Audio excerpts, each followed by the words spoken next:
So next, now that I probably have your head working a little bit and I want you to be thinking about that product and how you're going to refine it and the future of your company, I want you to think about maybe putting together a short plan. So it's almost like a mini version of a business plan. I'm sure you haven't gone and written a full-fledged business plan yet, but I've got you thinking about a few important things. So what I'd love for you to do is write kind of a 4 to 5 just mini plan, if you will.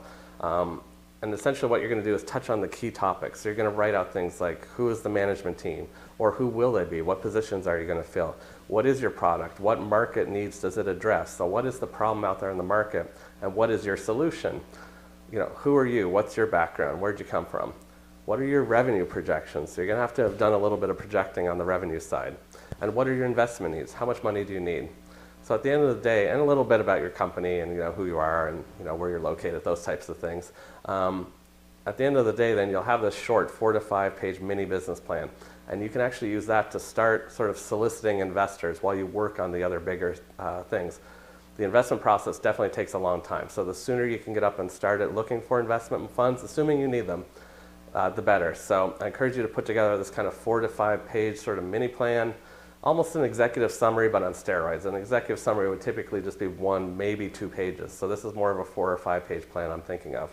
Your other option would be just to put together sort of a 1-page summary sheet. So the same topics I talked about, your financial needs, your revenue, what the product is, what the need is, and who you are. And condense it to 1 page. That way you have something that's almost a teaser to send out to investors. And it's also a great start for things like the business plan. You'll have your head in the right space for it. As well, you're going to have to be putting together things like an investor pitch deck ultimately, which is sort of a PowerPoint presentation, about 10 to 15 slides, covering a lot of those same things that I just mentioned, like who is your team, what is the market, what is your product, what does it solve, what's your financials. Those type of things that end up in an investor presentation that hopefully you'll be able to present to investors ultimately. So we've got a lot of stuff to create, and I encourage you to start with just putting together a 4 to 5 page summary of your business, touch on all those key topics, and you'll be well on your way to getting this company launched as well, all the while you're still just working on your product.